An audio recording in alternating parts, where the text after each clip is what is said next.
the building, killing it. They thought I wouldn't. 0 to 100, baby, I'm dripping in diamonds. This goes in my eyes, it's special. Climb up to my level, wanna see the view. Can you? Good morning, this is Dr. Moein. I'm here with one of my patients that's been so kind to allow me to video his journey towards getting gynecomastia procedure. Gynecomastia is basically male breast tissue that develops as a result of various different reasons.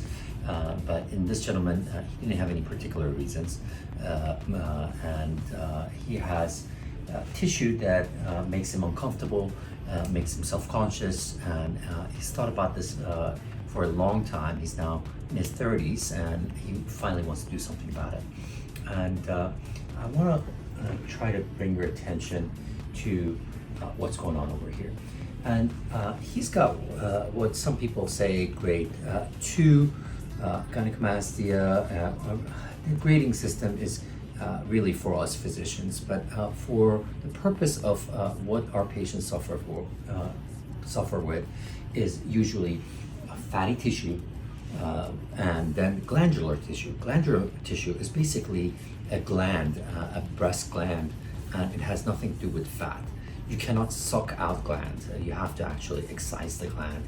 You can break it down, and that's why we use a device called Vaser to break the gland down and sort of devascularize it, so when it comes out it's safer and we can get much more out. Also, around and surrounding tissue of the breast and glandular tissue becomes very fibrous. Again, that's why we use a device called Vaser. Vaser allows us to extract fat and break down the fibrous tissue to take as much out as possible. You can see also, besides the fatty tissue and the glandular tissue, there's skin involved. The skin needs to be addressed. Sometimes, if there's a lot of extra skin with a device called Renovion J Plasma, sometimes we have to cut that extra skin. And it really bodes on whether that skin is a mild to moderate or a severe amount of tissue. And then there's also nipple positioning. Thank God, in his case, it's mostly gland and it's mostly fatty tissue, and his skin redundancy is very mild. And once we remove this tissue and do adequate amount of liposuction with Vaser, the skin above it will contract in a manner that he won't need any additional procedure. Last thing I want to bring to attention of anybody who's considering this type of procedure is to understand the scarring. If we want to do any type of procedure, there's going to be some scarring involved, and there's no magic to this. We try to, as cosmetic, as plastic surgeons, we all try to minimize scarring, but unfortunately, no matter what we do, there is going to be some scar somewhere that is going to be visible. So what we try to do is put it strategically in areas that we can, which is in the fold, underneath, and under the border where it can be hidden.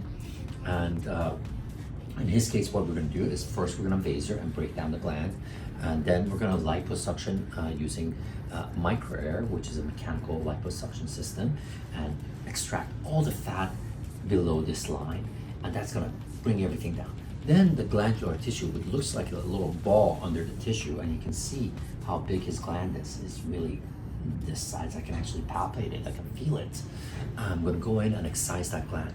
That's going to leave a bit of a crater. Then I'm going to mobilize the tissue around it and bring everything together to minimize that that missing element of gland that is over there, so it won't look excessively resected and there's no indentation. And at the end, we're going to smooth everything out and get out.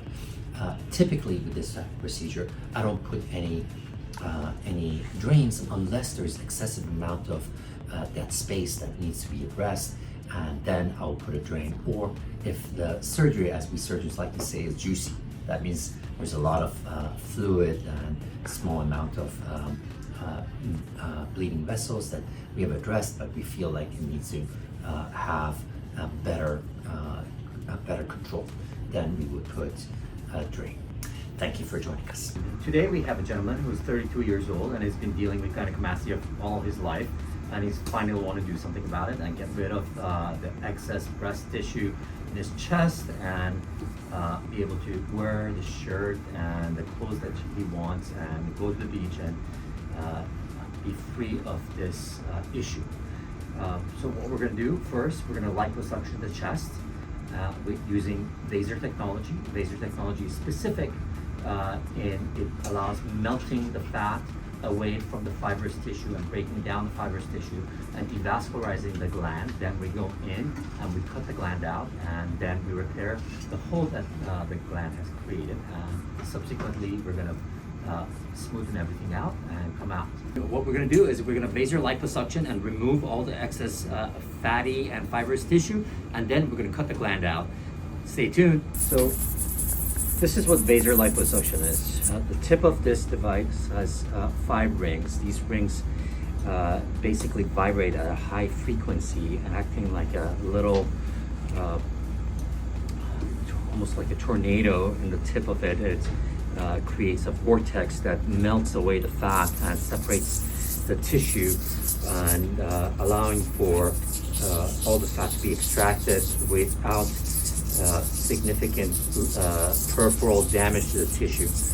And that's why this is so useful in this type of case, because if you can see, the tissue is very fibrous, and to get those little blood vessels and the fat to be released, you will cause a lot of trauma.